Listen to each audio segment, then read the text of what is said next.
Otherwise, How was you well? no, well, Happy New Year. Self to fear, mate. Same to you. Yeah. What did you do last night?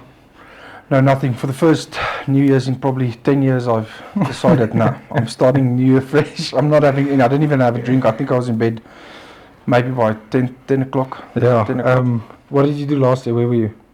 Yes. Australia. Yeah, I was in Australia. In the midst of pre-season, so Yeah. just when pre-season finishes, you know that little break you get. Yeah. A bit naughty. You tend to go on. But yeah, no guys, anyway, we just want to start by introducing ourselves to the people that don't know us. Or my name is Rowan. I'm the better looking brother than JP. I've been a professional player for rugby union player for about 15 years now, and I've played all over the world, in Japan, Australia, most of my career in South Africa started off, and now I'm here back in South Africa playing. So yeah, I've been around the world. I've had a lot of experiences, and which we'll share with you. Yeah, guys, I'm JP. I'm the older brother. Clearly, you can see the respect doesn't go far here. But yeah, similar, same story. Played a bit of junior rugby in Cape Town after school. Moved over to Australia, played for the Brumbies and Reds there. Basically, like Ron said, our entire 20s. And then went for a stint in America. And now I'm back at the Lions. This is my third season going in. So yeah, just looking forward to the season. Yeah, so James, basically what we want to explain to is the reason behind the podcast we're starting is me and JP were sitting a few months ago. This is a long time coming now, where we decided that we want to, or we actually decided that we want to start speaking about these things me and you speak a lot about. Yeah. And the podcast is it's not a rugby podcast, although we will speak some rugby and challenges in rugby and the joys of rugby, playing rugby, but it's more so about all sorts of important things in life. Basically like personal struggles outside the field.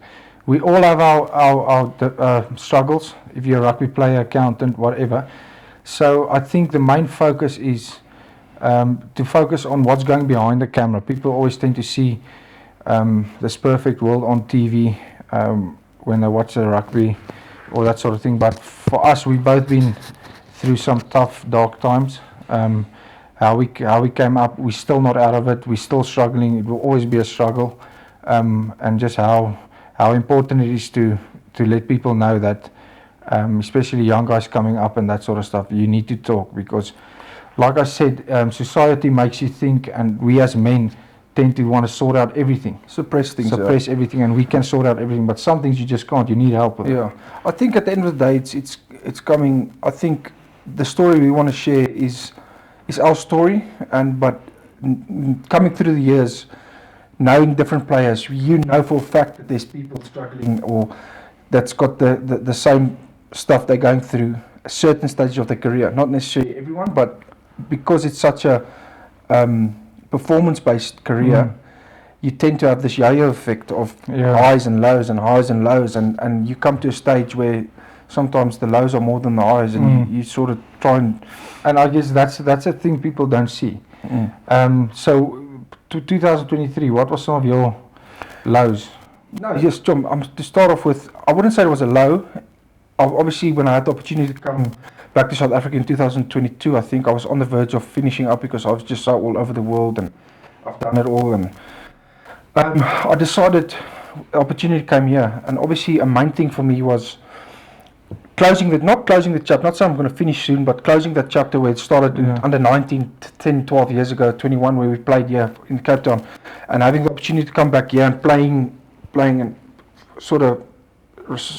You've always wanted to do that. Yeah, I've always wanted to do that, and the opportunity to come back playing with you again. I mean, back in the day when we used to play together, whether it be for the Reds or the Brumbies, we sort of took it for granted, and now you realise how special it was.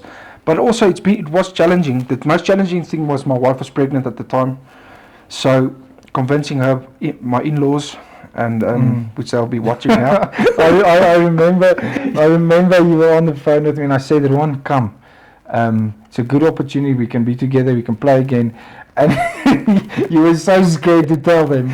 Yeah, I was scared to tell them because like you always know, I don't like disappointing people. Yeah. And it's not a good way to be, because you have to disappoint someone for the better good of And- what you believe in. And in saying that, being a person of being scared to disappoint someone, at the end of the day, you're only going to disappoint them. 100%. Suppress what you want to do. Exactly, and eventually it came to it, and I spoke to my wife about it, and we decided to come fully pregnant and everything, not having banks. The tough part was coming here because I was so long out of the country for that long, 10, 12 years. I didn't have bank statements. I didn't have pay slips to prove my income, everything. So eventually it was tough to settle in at first, but luckily in that transition, you moved in with your partner at the time, which is now your wife, obviously, and your house stayed open for us, and we just moved in there. So the transition was pretty easy, but finding a hospital, when in Australia they cater for you, everything is catered for you, basically. So finding the right hospital, not knowing Pretoria at all, finding the right hospital, which was 30 kilometers other way we left, but we just found business. So that was a tough part, transitioning from one country to another. But since then, And just to add on you, I think people think you to go over and play for another team in another country is just you get on a plane. And it's not like that. It takes you at least, I would say, 6 to 12 months to settle in and find your feet. And now with all that, you need to juggle your wife being pregnant. You under stress. You don't a car. You have to perform at training and all that sort of stuff in your head. I was in a similar. I obviously went through a divorce, and to balance those things and to still perform on the field, Ron, I will tell you, there was dark times, and what I had to do is just keep a face and just try and. But sorry, I'll let you go now. But to balance that and to go to training and to wake up thinking of I haven't seen my daughter in a while. It's much better now, but going through that and just the struggle, and sometimes you find yourself in those depressed. Yeah, but the problem with yours was at the time when you were in America, you didn't have a supportive structure around you at the time.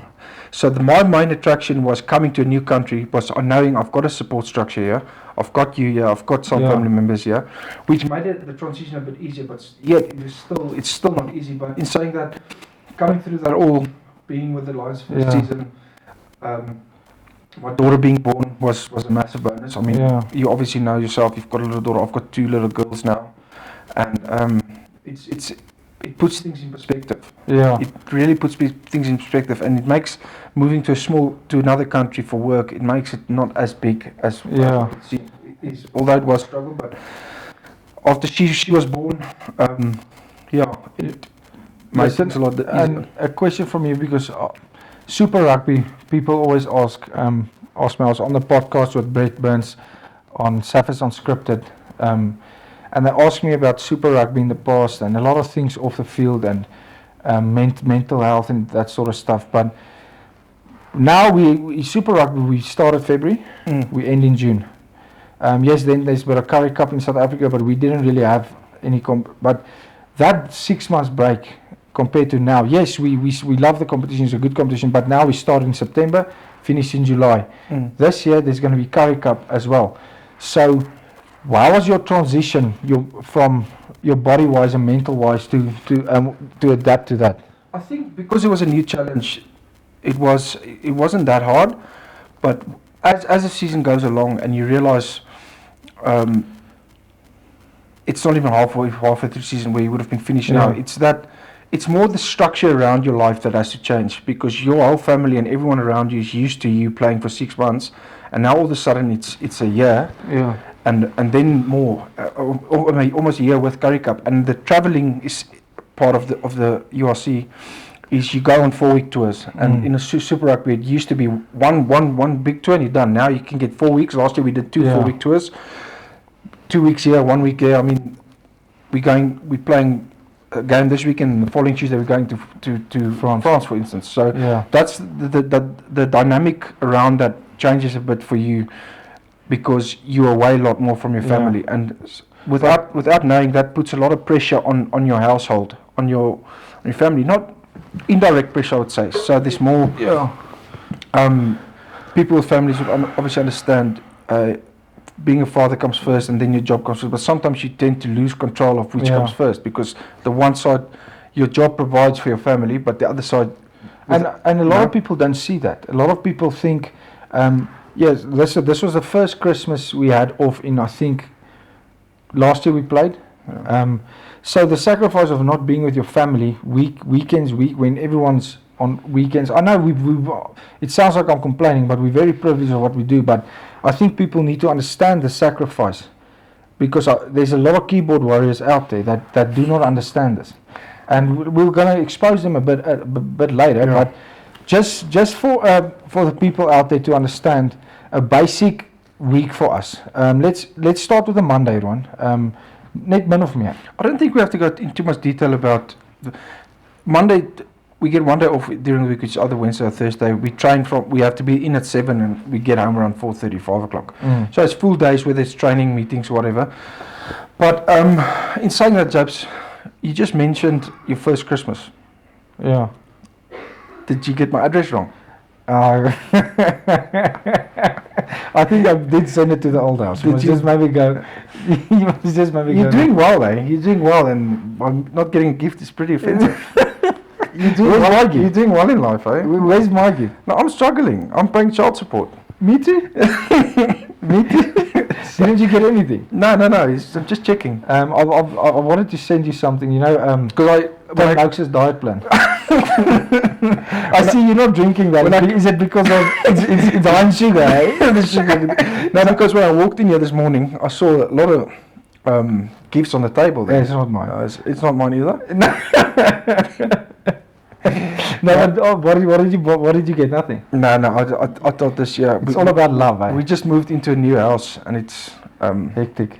Yeah, it cost a lot of money. Yeah. So. Listen. And I couldn't get a loan from you. So. Yeah. Because I'm still paying mine back from the bank.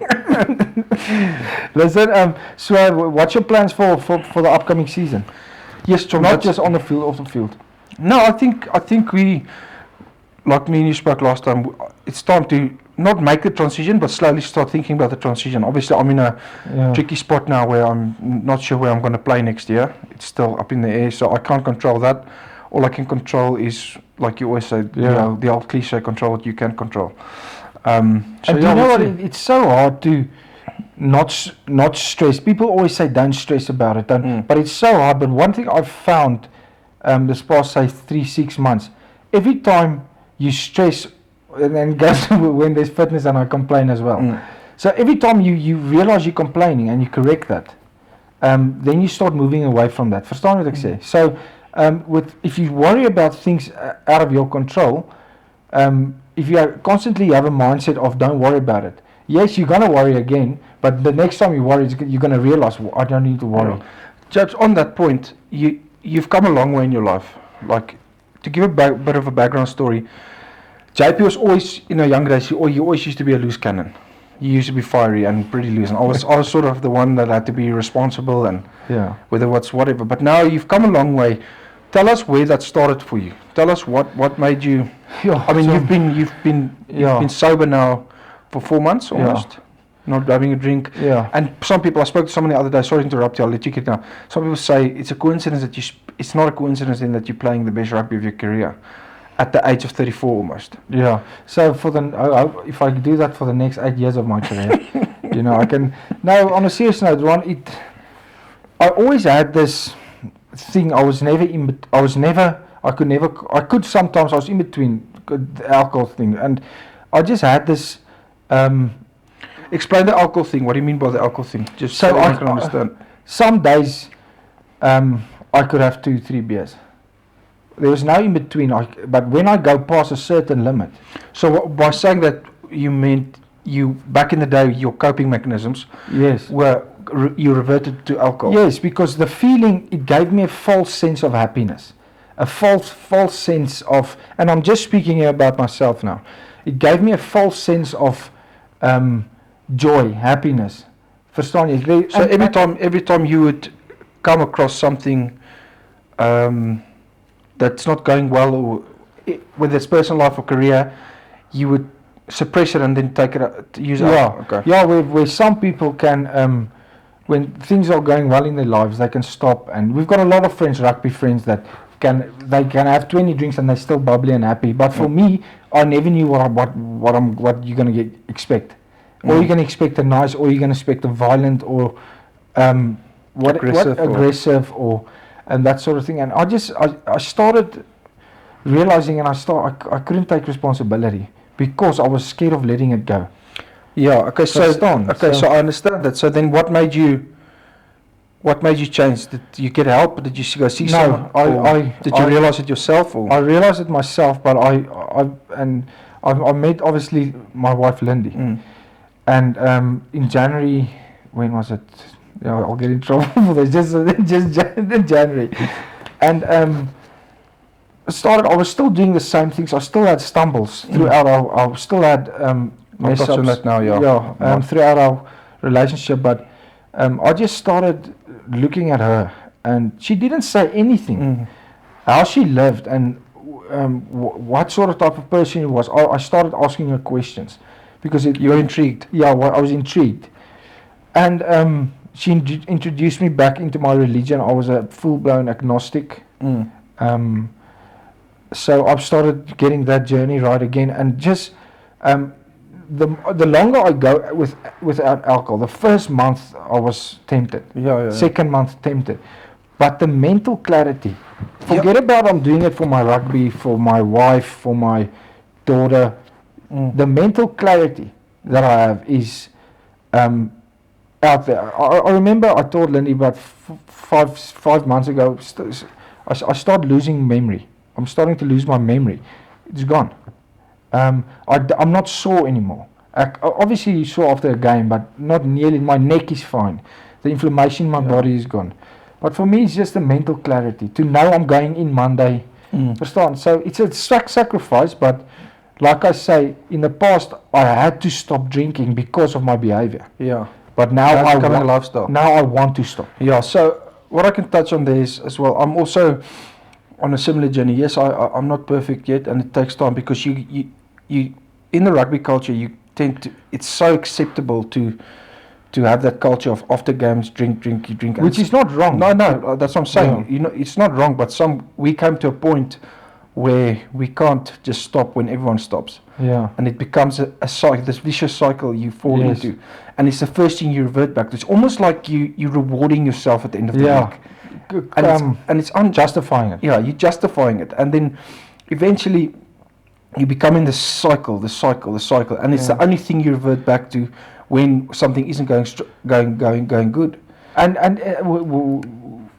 what the biggest thing for me is, if you have a bad game then you drink alcohol, then Monday, I remember how I used to feel. Wasn't motivated. I wasn't forget it. It was it's like so. But in that journey from January, I tried actually from January 2023, but then I had stumble blocks. Then I went boss again, like crazy again for a weekend, but then I tried again. So I don't think people should be hard on themselves if they stop and they go back once. Yeah, you don't. That's what. As soon as you just can get back on top of it. So I wanna touch on another sensitive topic that our generation, or masculinity as it's supposed to be, doesn't really talk about, and especially I've noticed it in South Africa a lot. How we were brought up and how masculine you are brought up in South Africa, which is, I'm happy. There's nothing wrong with being masculine, but a topic we don't talk about a lot is how to cope with those things. And I struggled with it for the first 8 months, whether I was injured, whether I wasn't selected, or things might have been not great at home, or whatever it was. I reverted back to that behavior. Yeah. And like you said, you suppress it for a bit and it escalates and it becomes a snowball. But then one day you told me you were going on about speaking to someone about it, and you told me you know this lady that's helped you a fair bit with a few situations, that's put a few puzzles in places of your life and the reason why you react like you do.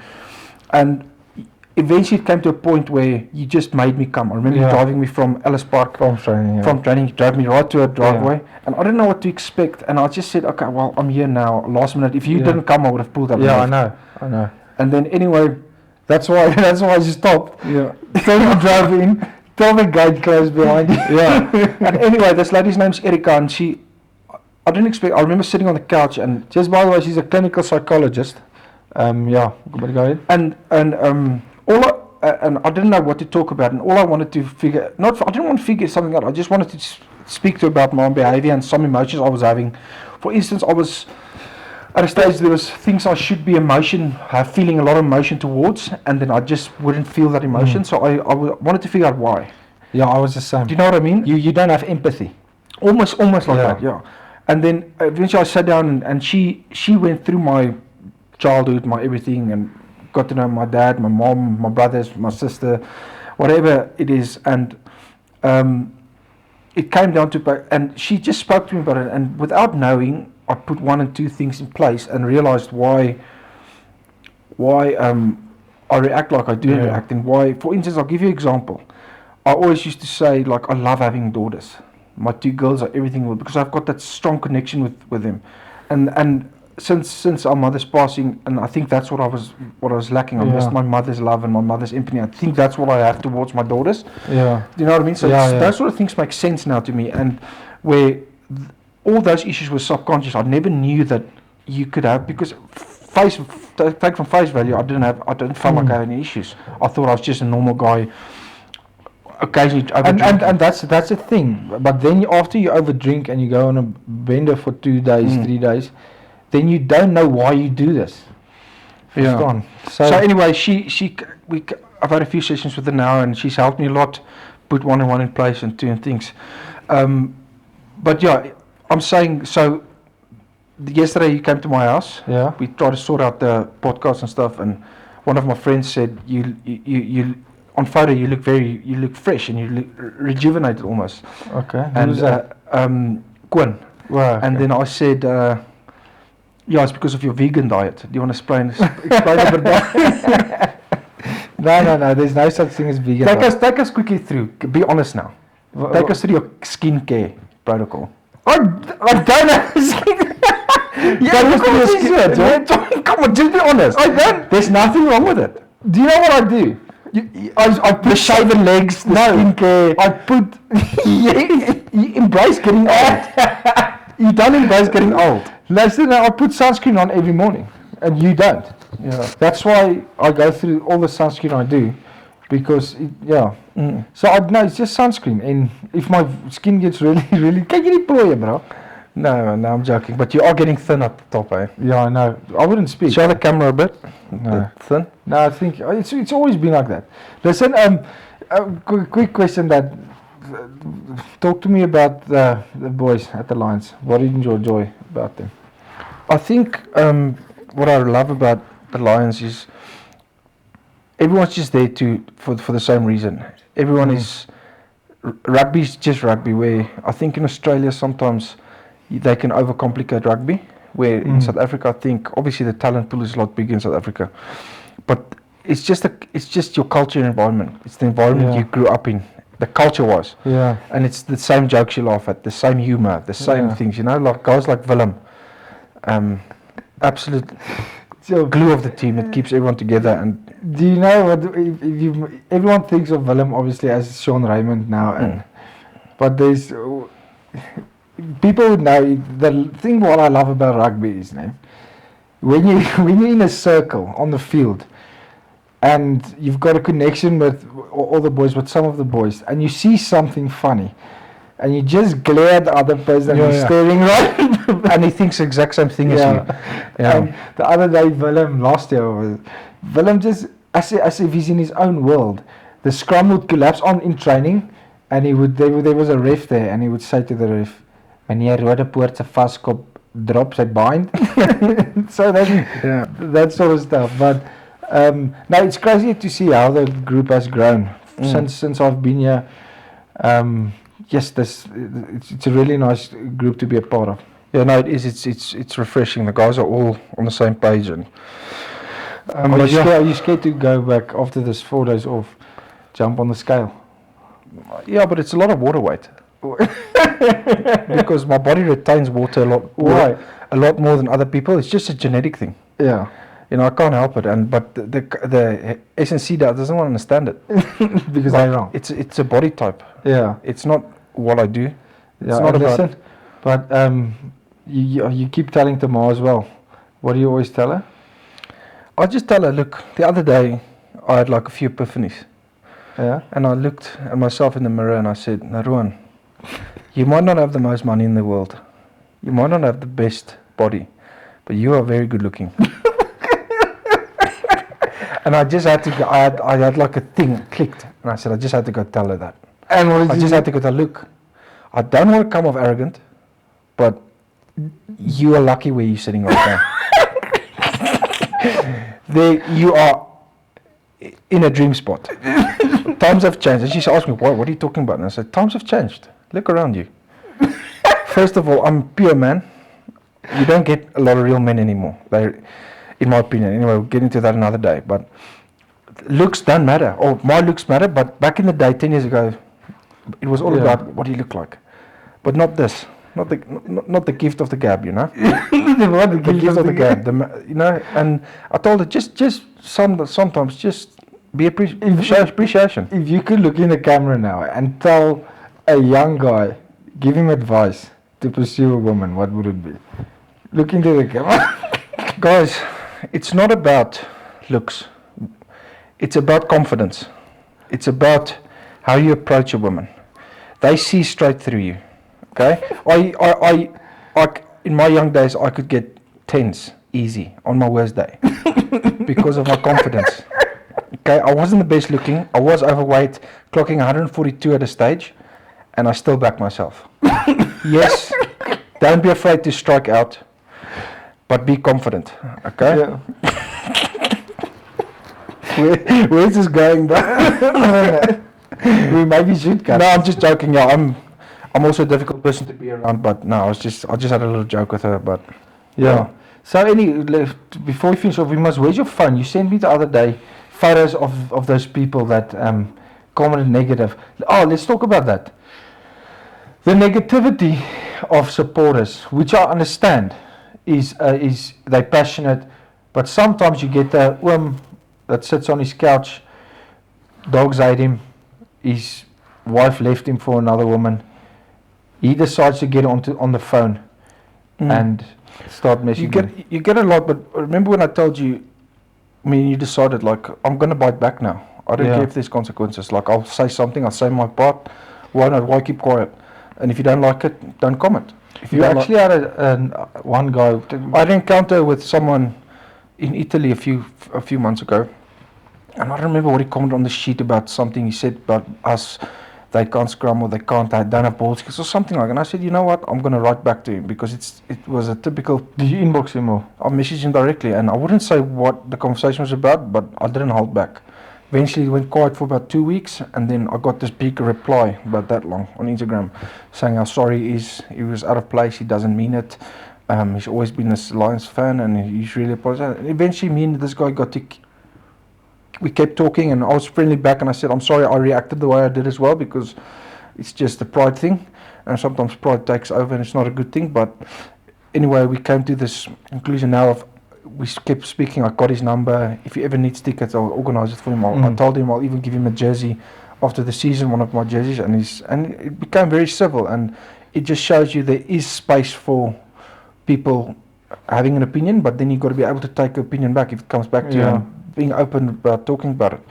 So and I think the main thing about that is people don't necessarily understand what damage they cause. We as players, we can handle it. Through the years, you start building a hard shell against it. But maybe some younger guys, they don't like that and they don't handle that well. And for me, I always say to people, if you remember Mom always used to read the comments of what people say on the rest page. We didn't. So if someone... All family members do that. All family members do that. And those negative words don't just affect the player. It actually affects the people that have nothing to do with the game. So definitely, it does. It plays a role. And I mean, if you have a 7-year-old child, for instance, he goes to school and his friend comes to you and say, my dad says you guys are bad or not playing well, it affects that child. And that stuff happens daily. You hear about it daily. So people must just have a second thought. Message the guy direct. Have a backbone. Message the guy direct and say, listen, Ron, you're cuck. Let's have a conversation. They want people to jump on their bandwagons to make them feel good. Yeah, but that's what it is. Do it properly. Message the person direct. Message me directly. Say how shit I am, and we can organize a coffee. Yeah. Okay, and we can organize a sit down, and you can explain with sweetener. Yeah, sweetener, low-fat milk. Yeah. Yeah. Okay. And but yeah, so that's the thing.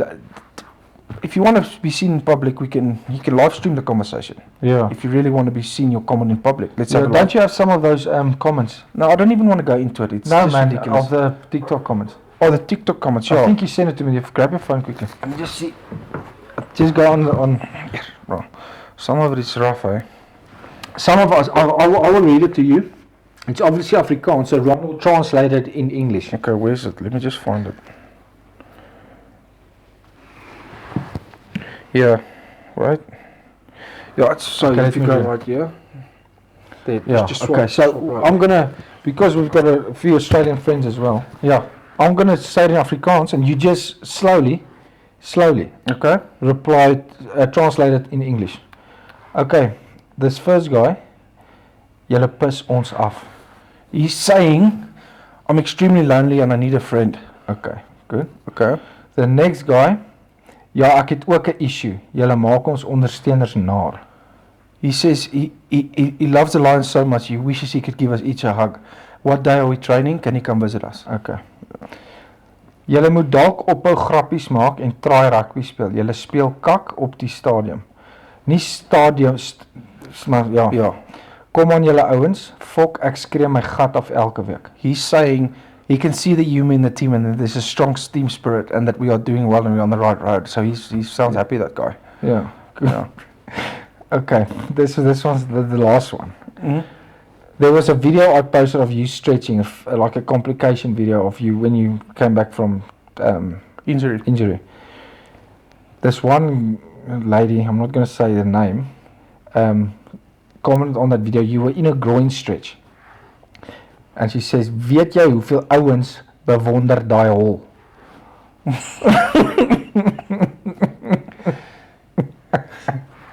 Translate that for us. It's basically, it says that guy's got amazing ass. Yeah. Yeah. So yeah, okay, there's more. No, we're making light work of it, but it's Last nice one. Julle sou gekak het as ek julle coach was. Oefen om jy kan nie spel nie, bro. You can't even spell. Oefen julle 80 meters en speel 20 meter. He says, thanks, I'm such a big Lions supporter. Thanks for playing 80 minutes all weekend and giving it your all. I'm there every weekend as a Lions supporter, and it's good to see you guys doing well. Yeah. Good. But yeah, no, yeah, guys. Anyway, that's I haven't even taken a drink of my Stony, but anyway, Yeah. that's the thing. And what I told James the other day, we're not hesitant doing this because there will be mistakes, mic mistakes. We will get comfortable speaking in front of the camera all the time, but yeah, we just want to get our message out there and our experiences and all those things. And we want to involve you guys as well, which have a lot of questions, and if it's personal life rugby wise, we're going to post this video. Just leave a comment there. If you want to be negative, we'll expose you next week, and do all your questions, whatever. Yeah, we'll answer most of them next week. Yeah. So yeah, guys. Anyway, thanks for being patient with us. I know people asked when is it coming out, and we were just waiting for the new year. We're gonna let you know where to subscribe and have a watch, maybe Facebook, YouTube, all those sort of things. Like we said, we're still figuring it out, but it's more important for us to get our message out there. And if we can help someone, yeah. But yeah, like JP said, shoot us questions. Let us know what you want to know, and we can talk about it. Sharp, guys. Thank you very much. Okay. Okay. Cut.